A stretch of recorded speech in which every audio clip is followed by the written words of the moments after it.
Good morning, good morning, good morning. Welcome to another edition of Chopping It Up with Ramel. First of all, I want to thank all of y'all for tuning in and showing your constant support. I really appreciate it. In fact, it actually motivates me to continue to do what it is that I do. First of all, I enjoy sports. I'm a big fan of sports. I'm a big fan of the NFL, the NBA, Major League Baseball, as well as boxing. So I try to cover all areas and also whatever is relevant at the time. But right now, we're going to get right into it to the NFL, kicking off from Thursday night. The Seahawks beating up on the Rams. Listen, this is my thing about this. Anybody who knows me knows that how I feel about Russell Wilson. Russell Wilson does not have to have the best stats in my mind. Russell Wilson doesn't have to be Hercules or anything like that. Russell Wilson is a winner. And when you're a winner, good things happen to you. And when you're a winner, a lot of times you just simply find ways to win. Whether it is a missed field goal by inches, but when you are a winner, good things happen to you. That night in Seattle, he had a great passer rating of 151, but he threw the ball for 23 times. He was 17 for 23. But look at the efficiency. 17 for 23, 268 yards, and 4 touchdowns. This is against the defending NFC champions that went to the Super Bowl with Jared Goff and Aaron Donald and that great defense. I got to tell you, I'm not sure which way the Rams is heading right now. I really don't. And we're going to speak on it a little bit later. But I don't see this the same team that represented the NFC last year in the Super Bowl. I think they're going to struggle to make the playoffs, to be quite honest with you. But nevertheless, Russell Wilson does what Russell Wilson do. And he goes and get the win against the Rams. Unbelievable. Great game. Great finish. Again, Russell Wilson is someone that you just don't bet against. I told you there was 2 dangerous quarterbacks in the league last week, and they continue to show their danger. One of them is Teddy Bridgewater. For all of you that thought that when Drew Brees went down, that the Saints season also went down. Well, I got news for you. They're 2-0 in Teddy Bridgewater's start. I want to remind you guys that once upon a time, Teddy Bridgewater was on verge of being a franchise quarterback in the state of Minnesota. He was on verge of being a franchise quarterback. Now that he's got his feet wet, he's got the system down, he's got the confidence from his teammates, all he does is win. He goes out there, beats Tampa Bay. He puts up great numbers, a great performance, 26 for 34, 314 yards, 4 touchdowns. Teddy Bridgewater is a player. As a Jet fan, it makes me think and wonder what happened if we had gave him the reins instead of Sam Darnold. Here's a guy, he's not a rookie, but he's not old either. You may consider him old because of the injuries and the setbacks, but at the end of the day, the guy's about 26 years old. He has a whole football career ahead of him. A whole entire football career ahead of him. And all he does for the New Orleans Saints is not only win, but keep them afloat. And right now, they're sitting pretty at the top of the division. And guess what? In the 6 games that Drew Brees is going to be out, I wouldn't be surprised if they go 5-1 during that time frame. Teddy Bridgewater, one of the most dangerous quarterbacks out there, and the reason for is because he's not playing for wins and losses. He's playing to be on an NFL roster as a starting quarterback next season somewhere in the NFL. He's playing to call plays in a huddle next season on an NFL roster. Teddy Bridgewater is holding down the fort and doing it with grace and style. Doing it with charisma and class. And oh, by the way, New Orleans Saints is piling up the wins. What a story. What a good story. Couldn't happen to a better guy. Once upon a time, he was about to be the franchise quarterback for the Minnesota Vikings. You know, I was asked this question before the game started on Sunday.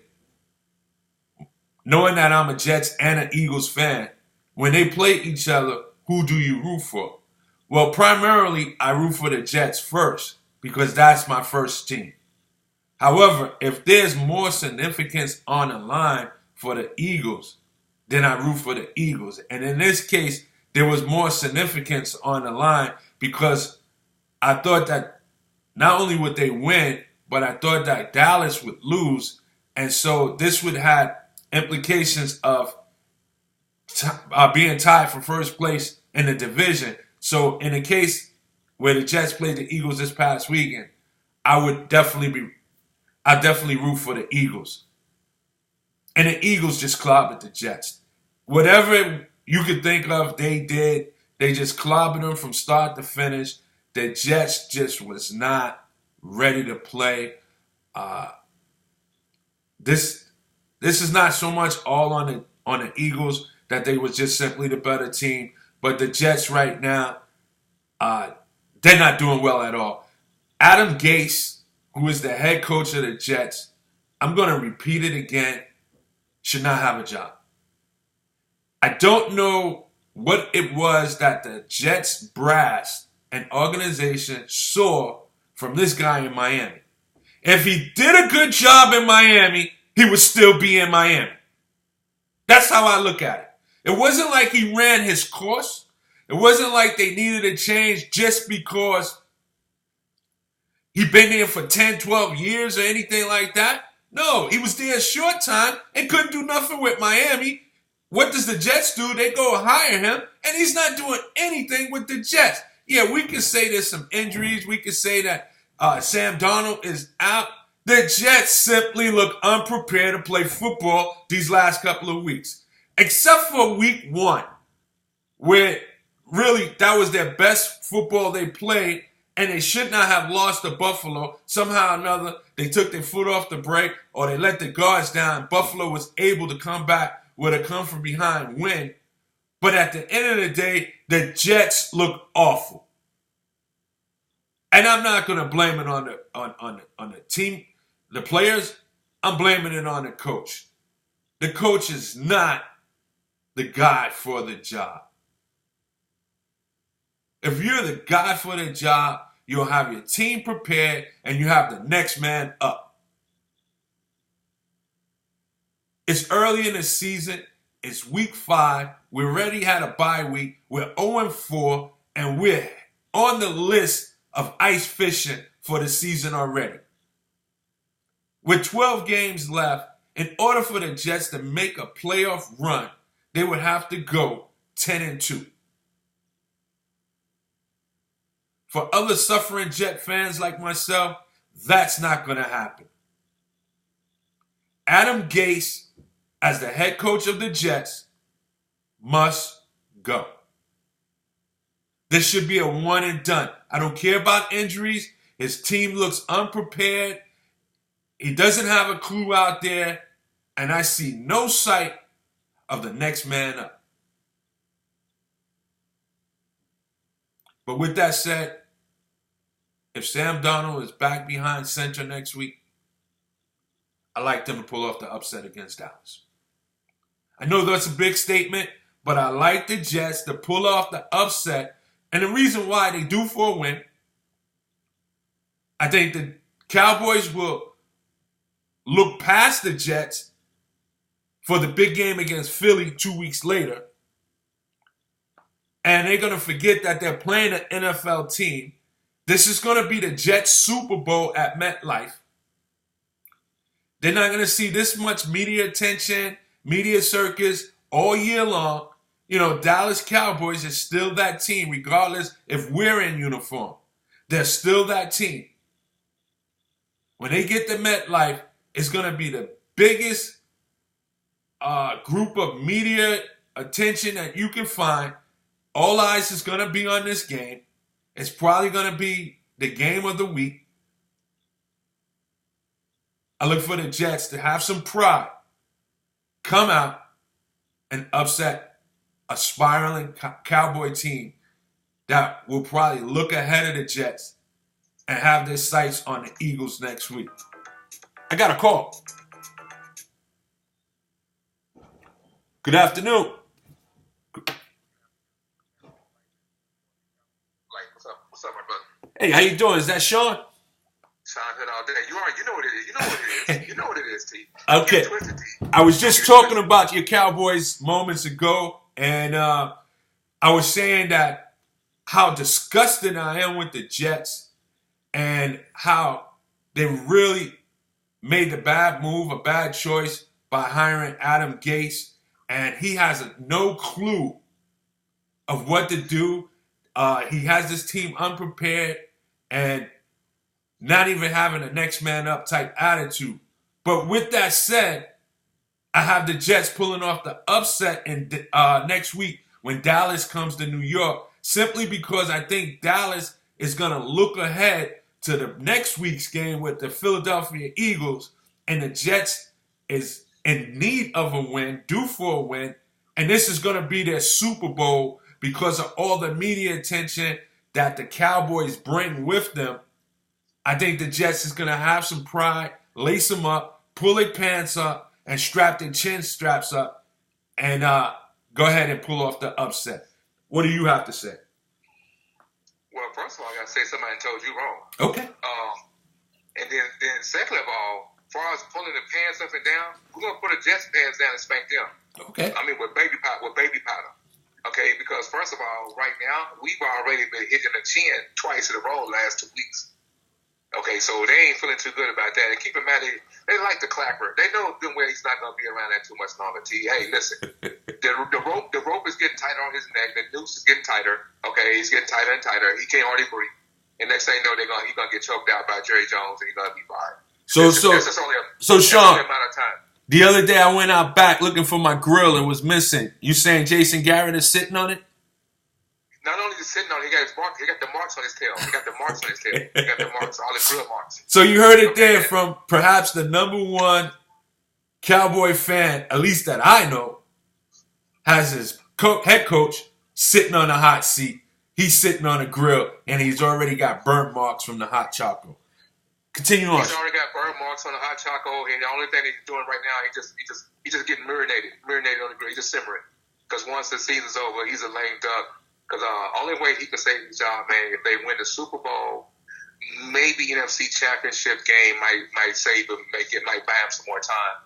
But at the end of the day, listen, no disrespect to Gary, he's just not the coach for the Cowboys. Simple as that. And I got to agree with Stephen A. Well, I ain't gonna say what the A stands for, but he should have been gone a long time ago. Because it's always, listen, NFL stands for not for long, but they don't go for Jason Garrett because he's been there for too long. Okay, because you got to get, or you know as well as I do, you're a smart guy. You have to have results, man. You got to have results.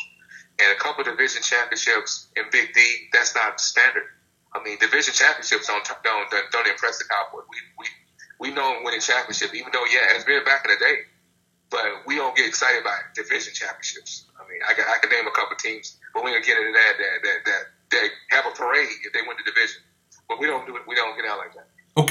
Okay.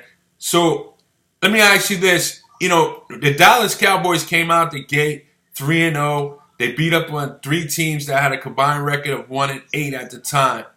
And with that said, there was many that had Dak as an MVP candidate, and there was some that said, well, pump the brakes. They haven't played anybody, and now they've played 2 potential playoff teams, and the Saints and the Green Bay Packers, and they've lost both of them, one on the road and one at home.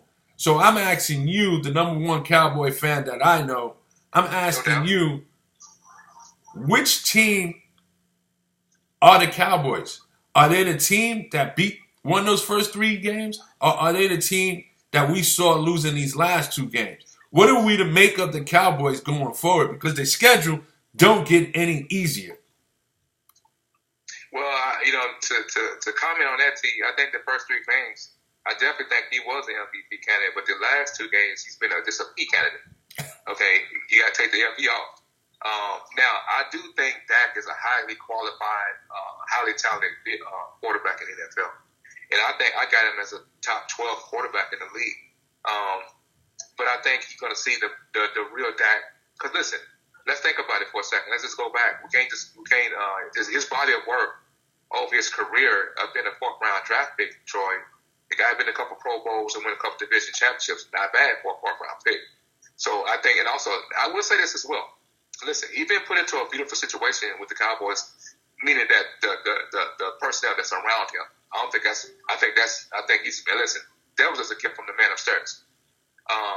But I do think you're going to see the real Dak come up. I think he's a junior Russell Wilson type guy. That, listen, don't hang up on me when I say Russell Wilson.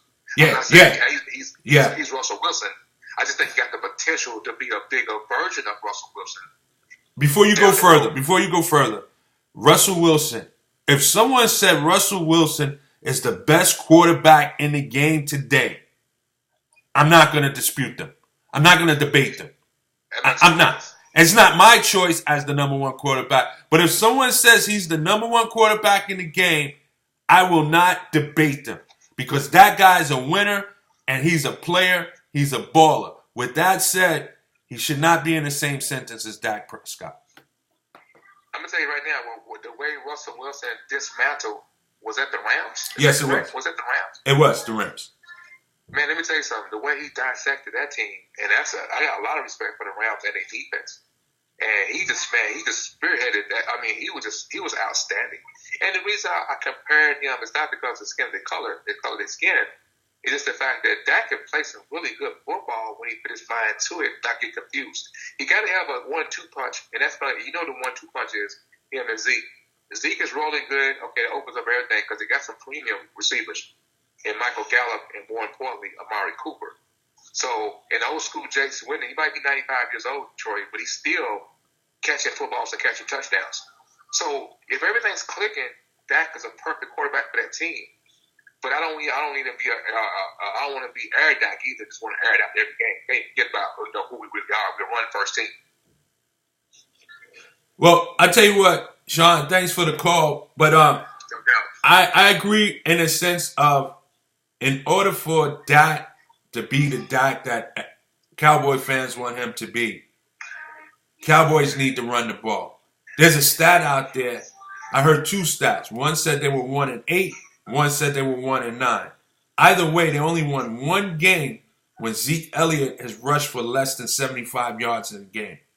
You're correct. My point is that if Dak is put in a position to win a ball game, the question is, can he? In this last game that they played against the Packers, Zeke Elliott had 12 carries for 62 yards. Now, that's 5 yards a carry. You get 5 yards a carry, you should feed that running back. Right. All right? So they kept the ball in Dak's hand, and Dak threw for over 400 yards. I believe it was 460 yards. In fact, Amari Cooper had maybe his best game as an NFL pro with 11 catches for 226. But my point is that there was 3 interceptions. Now, 2 of them hit off of receivers, but they were thrown behind the receivers. And then one gentleman just made a great play on the ball. But at the end of the day, Dak didn't do anything to secure that victory and or to offset the non-use of Zeke Elliott, because they should have kept feeding the ball to Zeke, if you ask me. The more you give it to Zeke, the easier the passing game for Dak. But it seemed like they went the other way around. I don't know if that's Jason Garrett's call or Kellen Moore's call. But if the Cowboys are going to have any success, and the funny thing about it, as an Eagles fan, we would love to have Zeke in our backfield, But we just played Green Bay the week before, 10 days before, and we showed the blueprint on how to beat them, and that was just run the ball. Run the ball down their throat. You have arguably the top running back in the game, if not number one, definitely top three, and you guys went away from them. I don't know the science on that. That has to be explained by the coaching staff of the Dallas Cowboys. To me, that was a blueprint for failure. But one quick point to you before we got the phone. Now, I know you're a beloved Eagle Jet fan. Now, the Eagles' next two games is against Minnesota and Dallas. Now, your team and my team, we're gonna, hey, we're gonna unravel an envelope pretty quick. Now, things gonna get unraveled pretty quick. Like what the great Danny Green said, that's who we thought they was. Right. They are who they thought they was. Right. So we're gonna figure out some things real soon about my beloved Dallas Cowboys. We're gonna find out something in the next 2 weeks. But I'm going on record. And this will be the first time I tell you this. I already mentioned that the Cowboys was going to lose to the Saints and to the Packers. I predicted that each week. I see the Cowboys losing the next two games to the Jets and the Eagles. And I just think they're going to overlook the Jets. The Jets is due for a win. And they're going to have some pride. And they're going to play with this media attention that's coming to MetLife Stadium.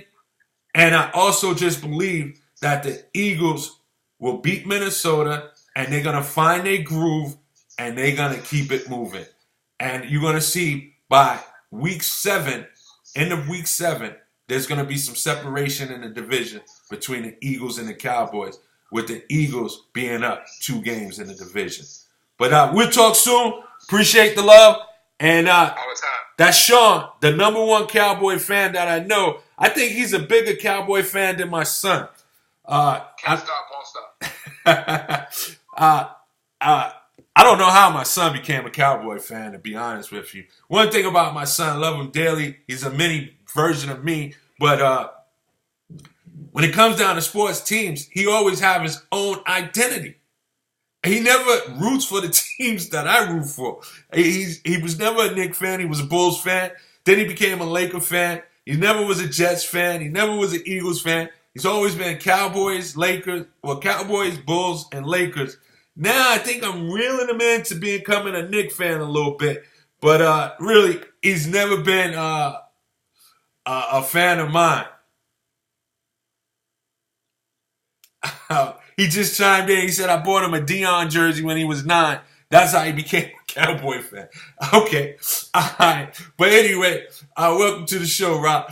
But like I was saying, with the Eagles, yeah, they clobbered the Jets. And Dallas gets beat by the Cowboys. And now the division all of a sudden is tied at 3-2. And even though I don't think the Giants is a threat in that division at all, but to the Giants' credit, they are 2-3. So from a mathematical standpoint, they're still in the division. I mean, any slip-ups by the Cowboys or the Eagles, the Giants is right there. So it should be interesting. But the Cowboys, to me, they show who they were in this last game against Green Bay. They're simply a very good team, but just not as good as the Cowboy fans want them to be. And I'm going to tell you something. With the emergence of the NFC North and the NFC West, there may be pressure on the Cowboys and the Eagles. And if the Giants have any aspirations of making the playoffs, you're going to have to win that division to get in the playoffs. Because the NFC West have 3 quality teams right now after what I saw last night. And this goes out to Albert Davis. What I saw last night, the 49ers are players. They are players. I don't know nobody on the team other than the quarterback and Richard Sherman. Yeah, I do know the Bosa guy. But from what I saw last night, these guys are players. And they got a big game coming up next Sunday. So I don't think the 49ers is going anywhere anytime soon. I see 49ers a 11-win team. That causes problems for Dallas and the Eagles. That causes problems for Dallas and the Eagles if the 49ers are an 11-plus win team.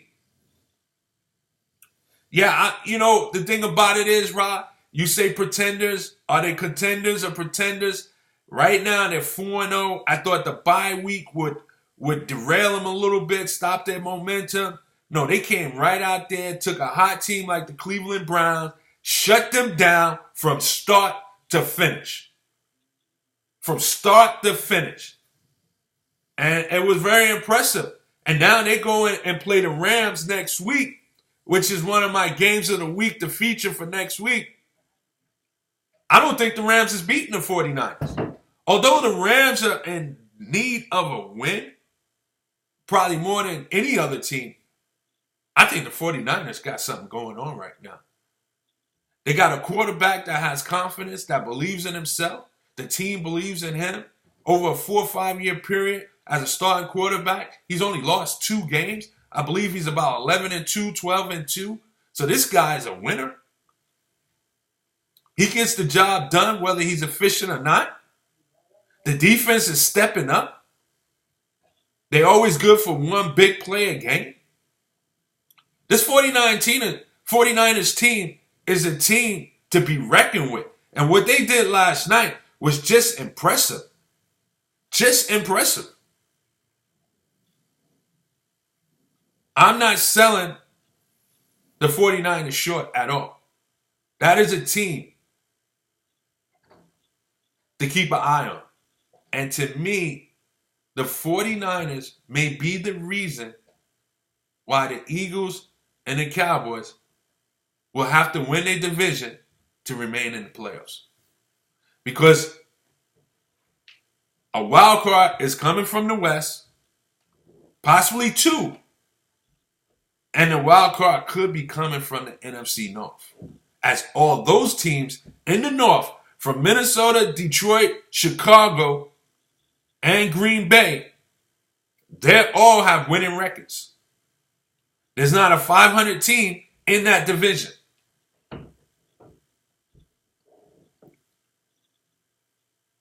And yes, if they do beat the Rams, the 49ers, yes, I agree. They will be for real. But I think they're for real now. I'm convinced. I've seen enough.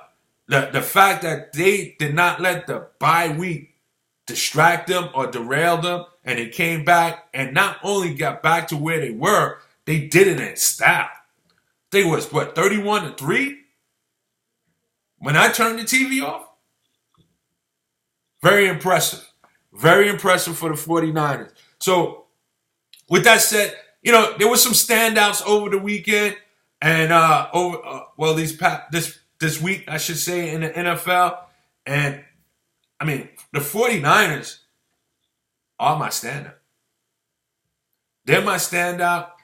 The Colts are my standout as they went into the Kansas City and upset Kansas City 19-13. Shut that high-powered offense down. I watched that game. They had Pat Mahomes, MVP league candidate, had him on the run. If this was a boxing match, he stayed on the ropes. They had him on the run.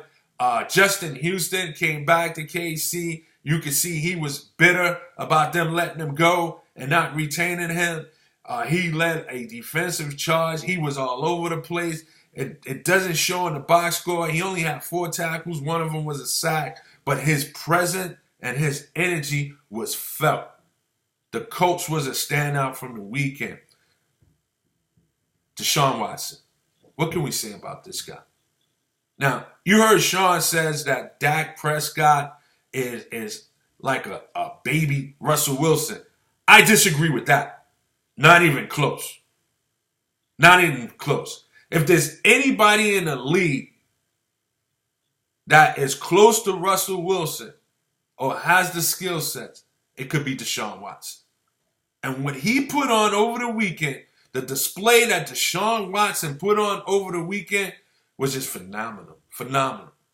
The Atlanta Falcons, who's in need of a win, came into Houston, took a beating. 53-32.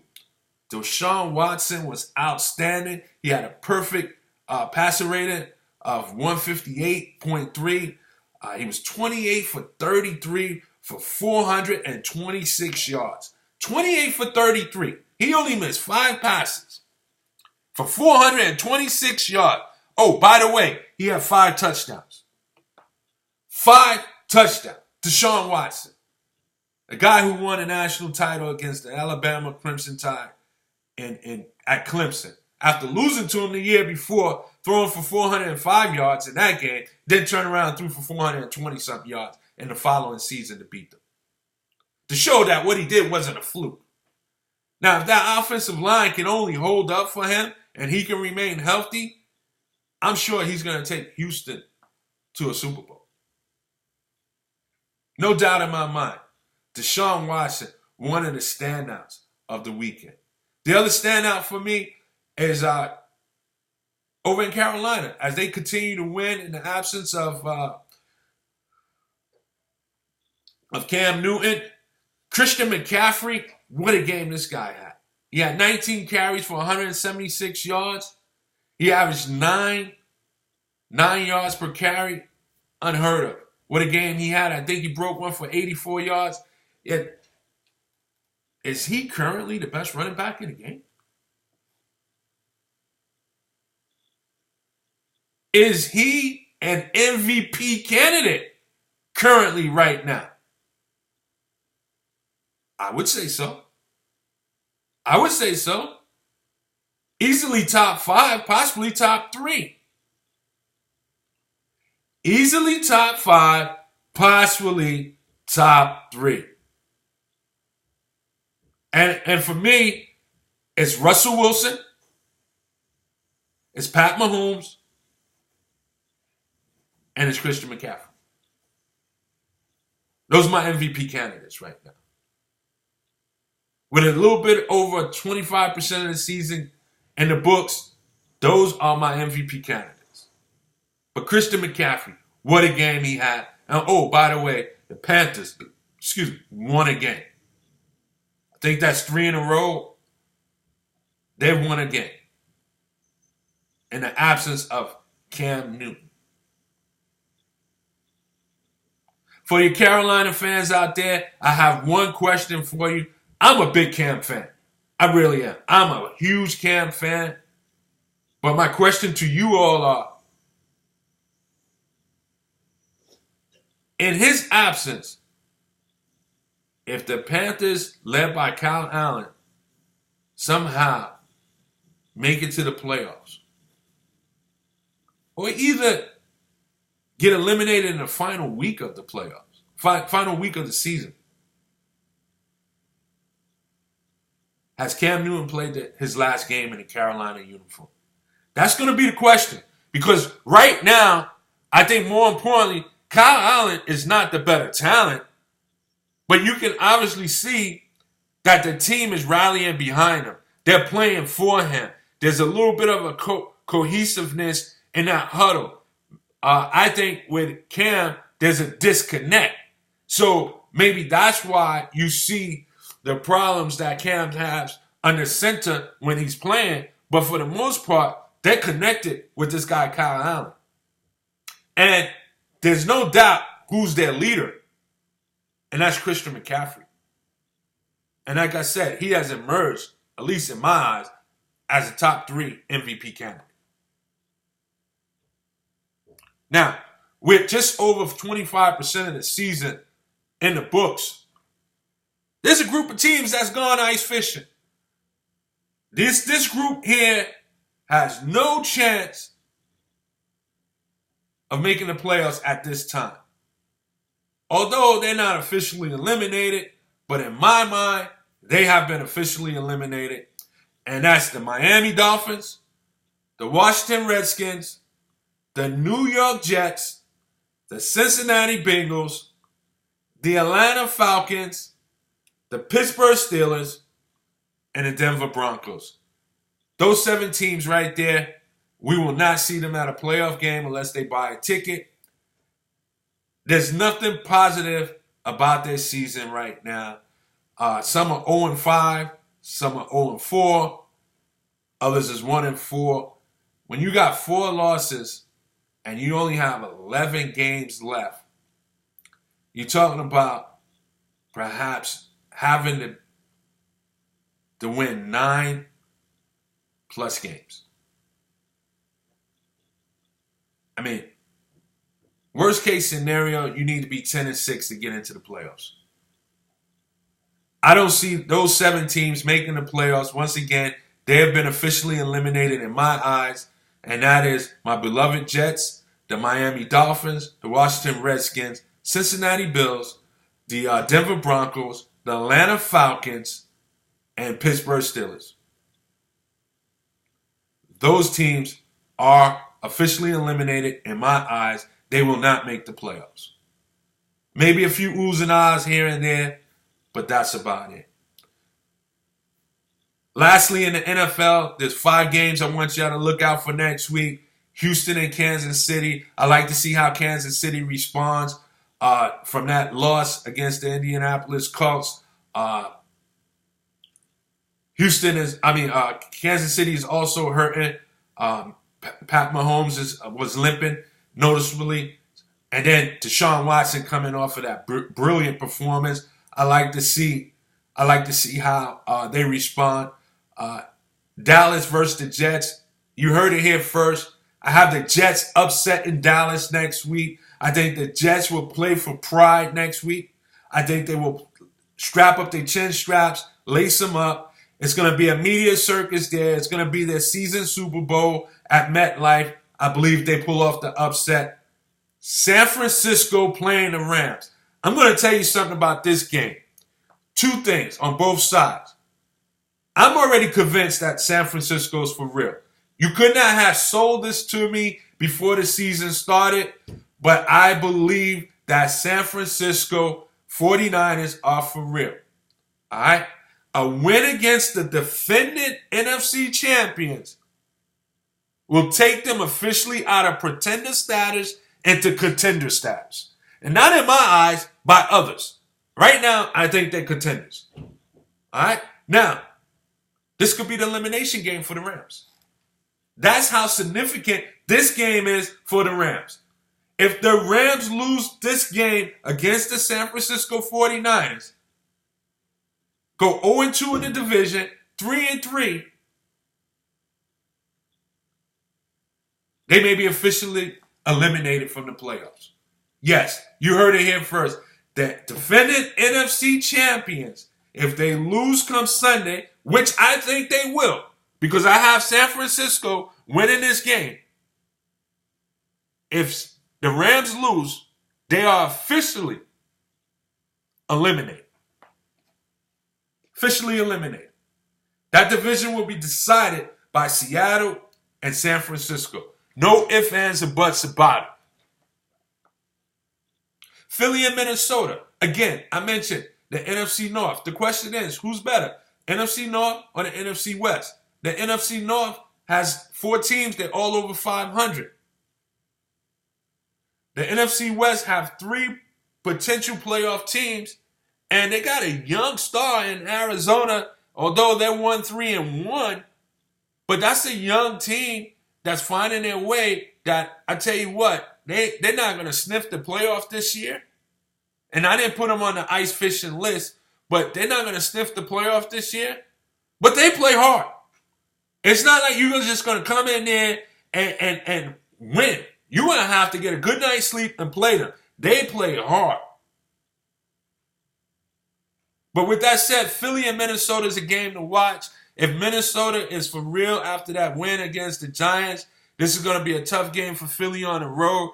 I hope Philly is not doing what the Dallas is doing, looking ahead to that game. But I really think that Philly has found a formula that is working. They're not looking for Wentz to be heroic, especially with their receivers being a little bit unhealthy. Deshaun Jackson is not there.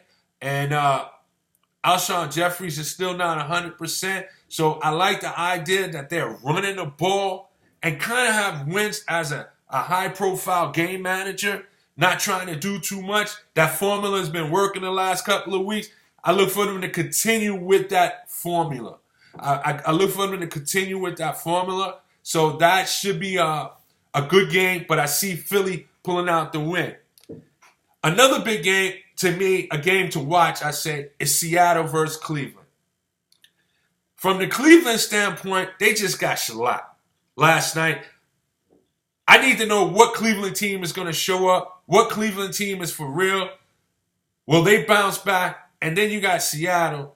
Again, Russell Wilson, my leading MVP candidate. If someone said he's the best quarterback in the game, I'm not debating that. He's just not my choice. But if they said that, I understand.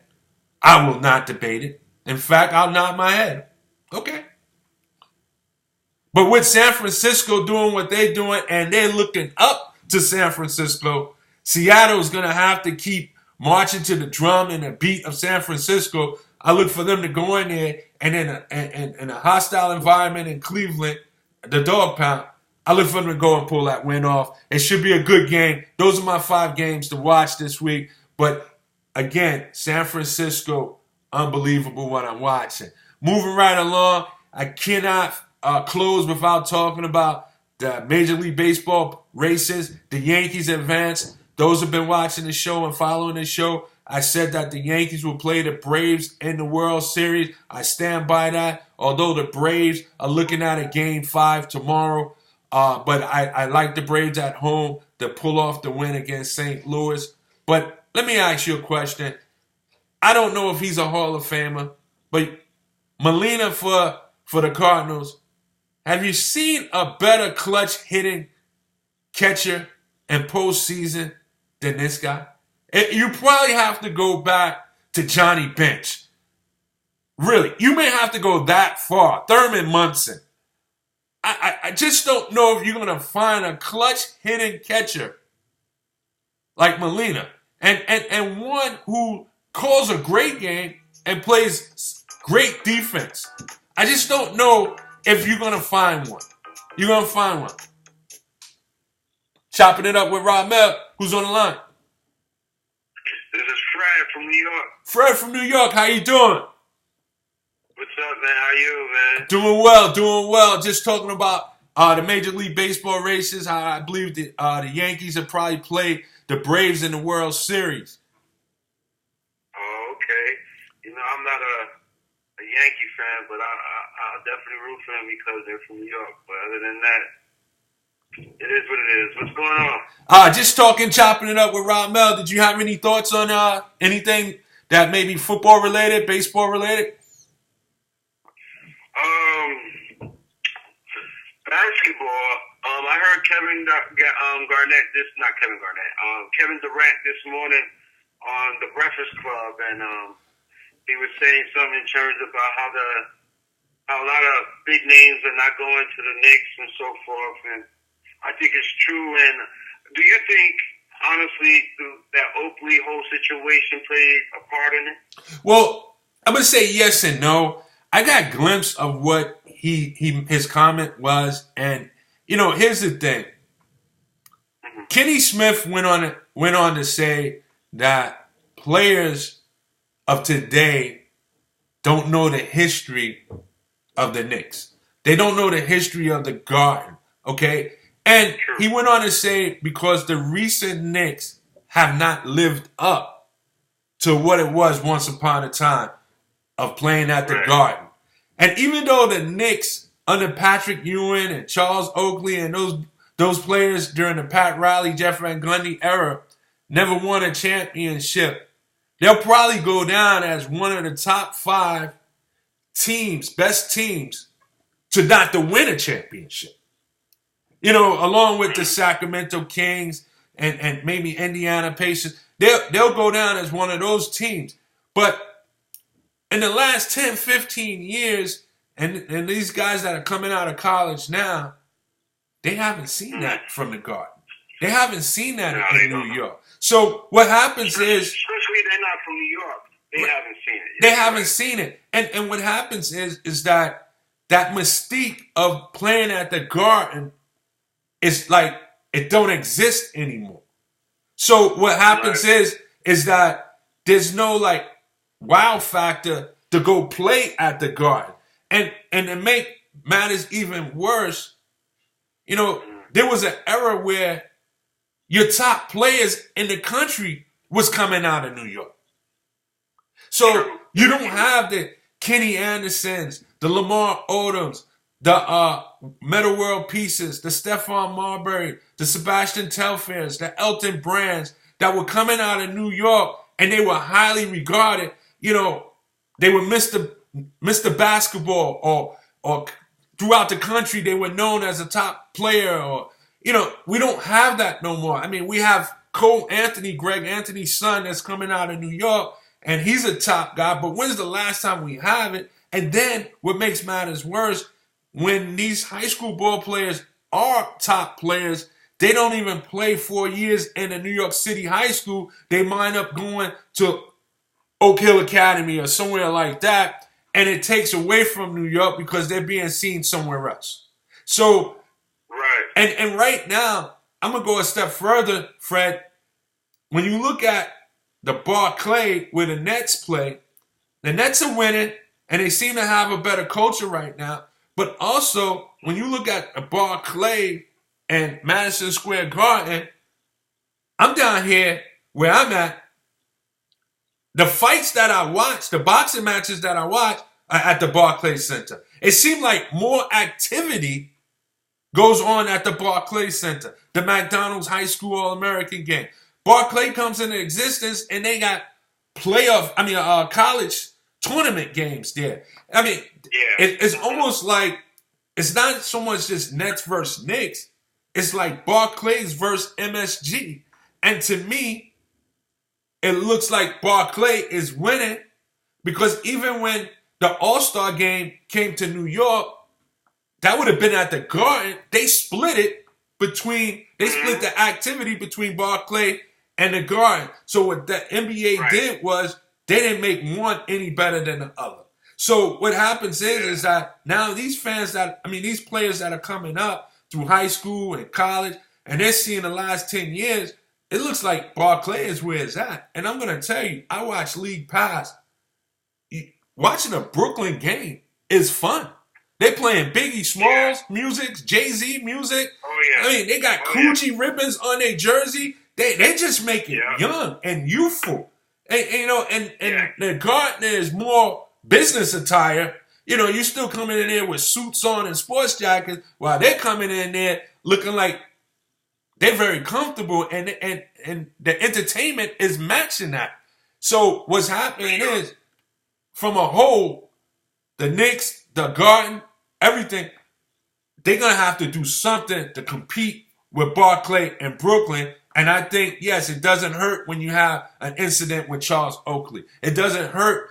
I mean, it doesn't help, I should say. It doesn't help when you have the incident with Oakley. It doesn't help when Dolan gets into it with a fan about this or that. So it's a lot of things that add into it. But yeah, to Durant's point, he may be right. And to Kenny Smith's point, he may be right as well. So it's going to be interesting going further.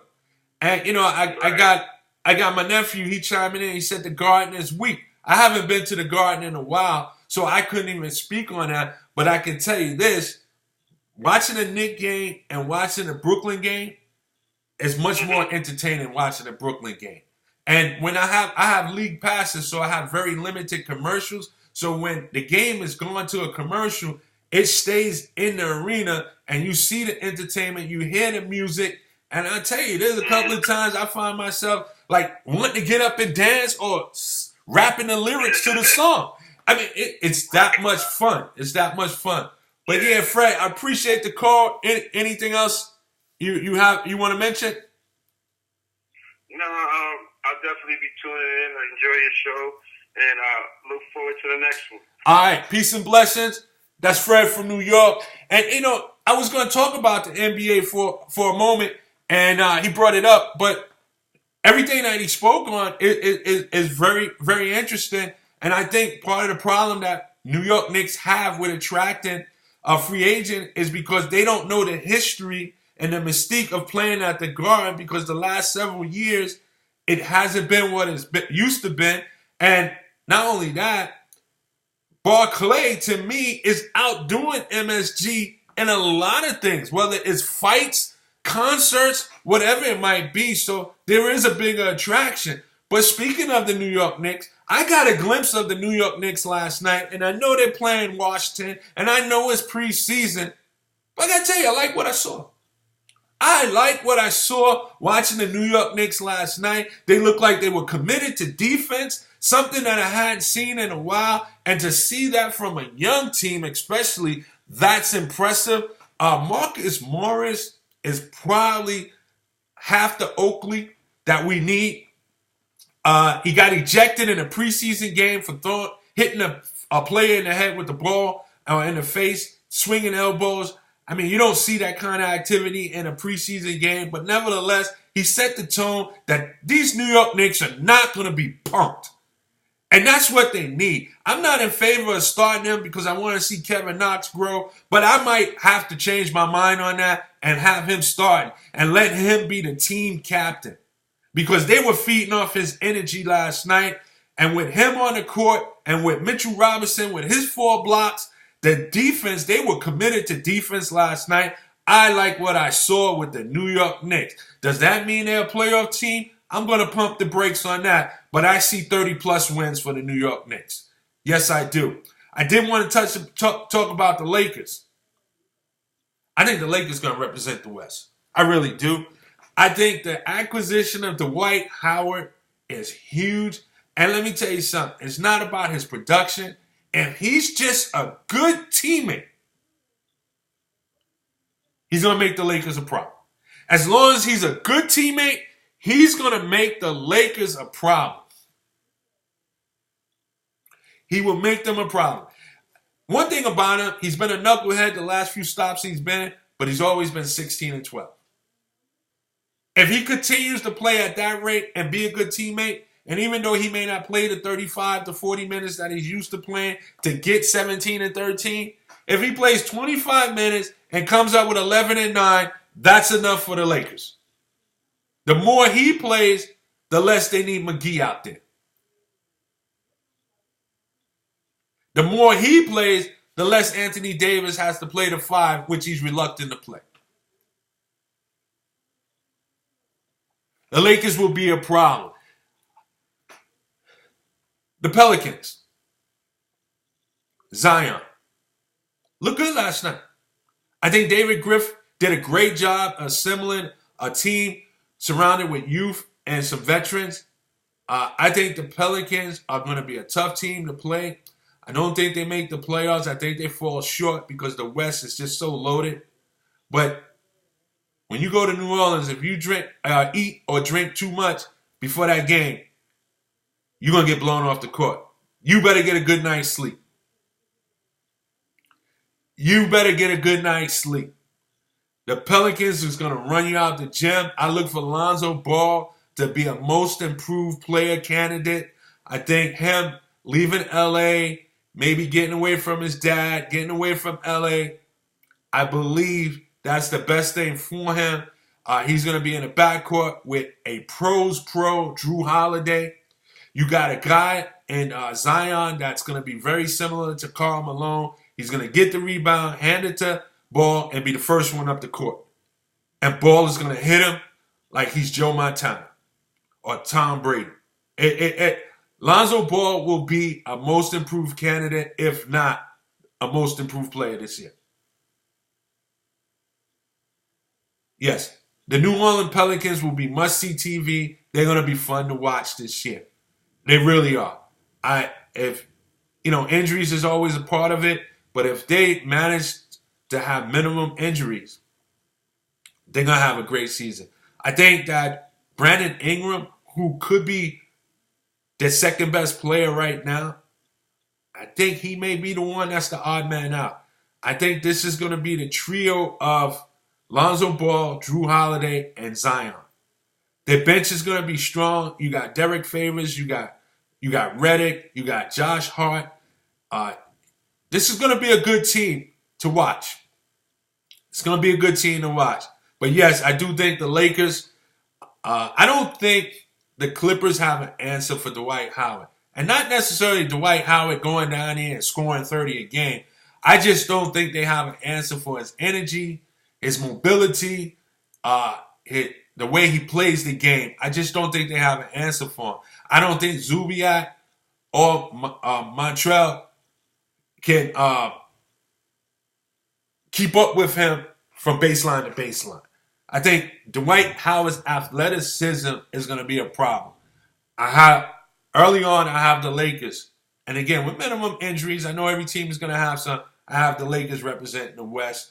At the end of July, I did not have that. I had the Clippers. But I think the Dwight Howard acquisition, I think that much of it. But listen, that's going to do it for Chopping It Up with Ramel. Please tune in next week when I come on. I appreciate all those who have chimed in. Quincy, Brian, my son, my nephew, Jeannie, all of you. I appreciate it.